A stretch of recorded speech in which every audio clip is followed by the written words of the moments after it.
দিচ্ছি।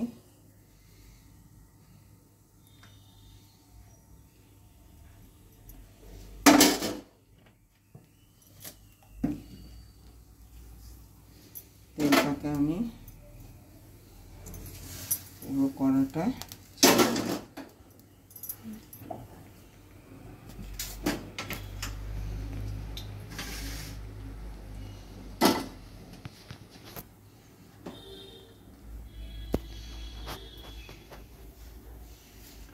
এবার আমি দিচ্ছি বেগুনগুলো, এরকমভাবে কেটেছি।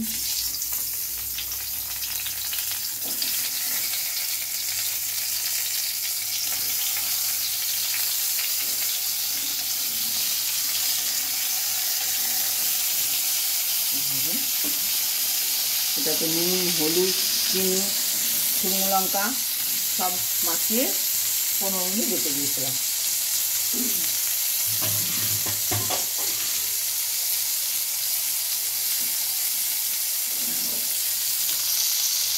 এটাকে এবার চাপা দিয়ে দিলাম, দিয়ে গ্যাসটা কমিয়ে রেখে দিই, এটা ভাপে হতে থাকবে। এবারে আমি এর মধ্যে তিল আছে, কাঁচা লঙ্কা আছে, রসুন আছে, পেঁয়াজ আছে অল্প, এটাকে আমি মিক্সিতে মিক্স করে নিয়ে এসে রেখে দেবো। এটা আমি করে নিয়ে এলাম, মিক্সিতে হয়ে গেল। এবারে এখানে এটাকে আমি তেল দিয়ে ভাপে করতে দিয়েছিলাম, এটাকে উল্টে দিই।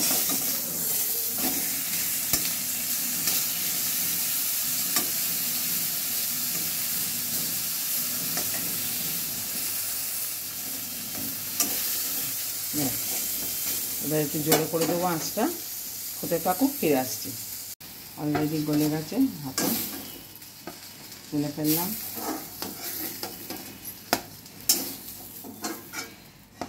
হলো, এবারে আর একটুখানি তেল দিতে হবে, কটা আছে।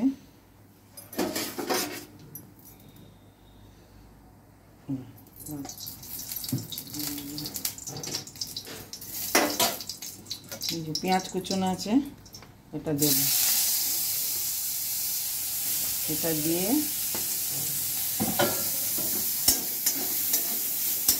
আঁচটাকে কমিয়ে দেব। এর মধ্যে বাকি যে বেগুলো আছে এগুলো দিয়ে দেবো।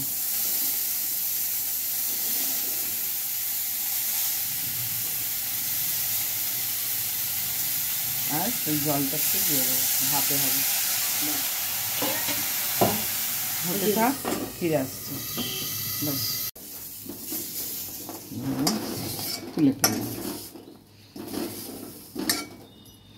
কমপ্লিট। এবার কড়াটাকে ধুয়ে নেব ভালো করে।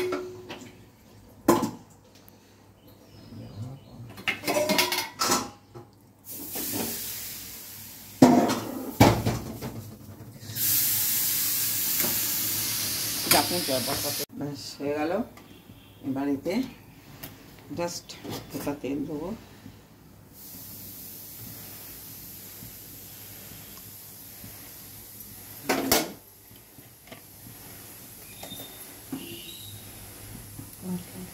এই মশলাটা তিল আছে, পেঁয়াজ আছে, রসুন আছে, কাঁচা লঙ্কা আছে,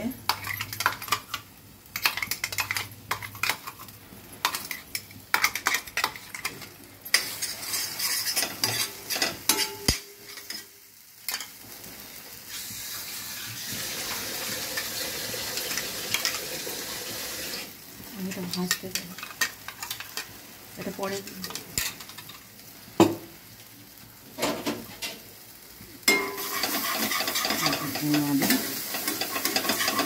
মাছটা কম করে নাড়তে হবে, তেল ছাড়লে তবে কিছু দিন। এবারে হলুদ দেবো অল্প, শুকনো লঙ্কা দিচ্ছি,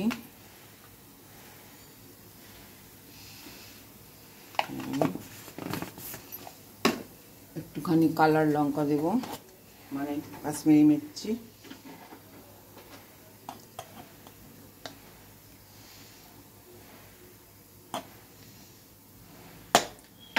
মির্চি হয়ে গেল। এটা ধুয়ে তিলের জলটা দেবো, নাহলে তিল ভাজে না, তিলটা হাফ কাটা মতন থাকলে ধরে যাবে না।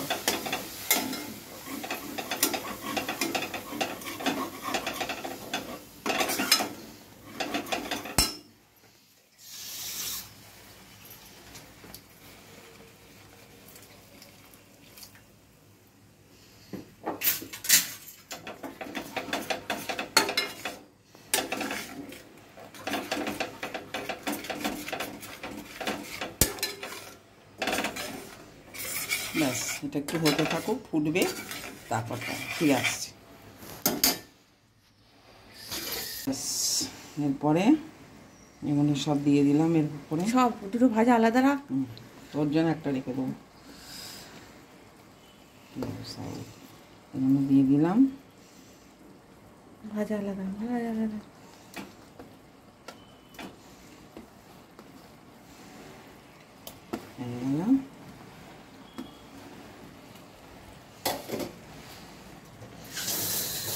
একটু ঘি দেবো। তিলটাকে দেখেছি, তিলটা করলেই যাবে, তাহলেই যাবে।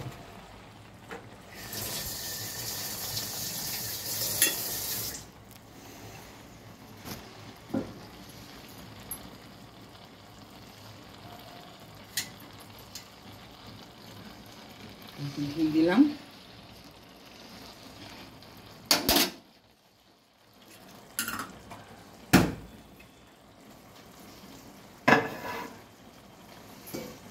গরম মশলা দিলাম,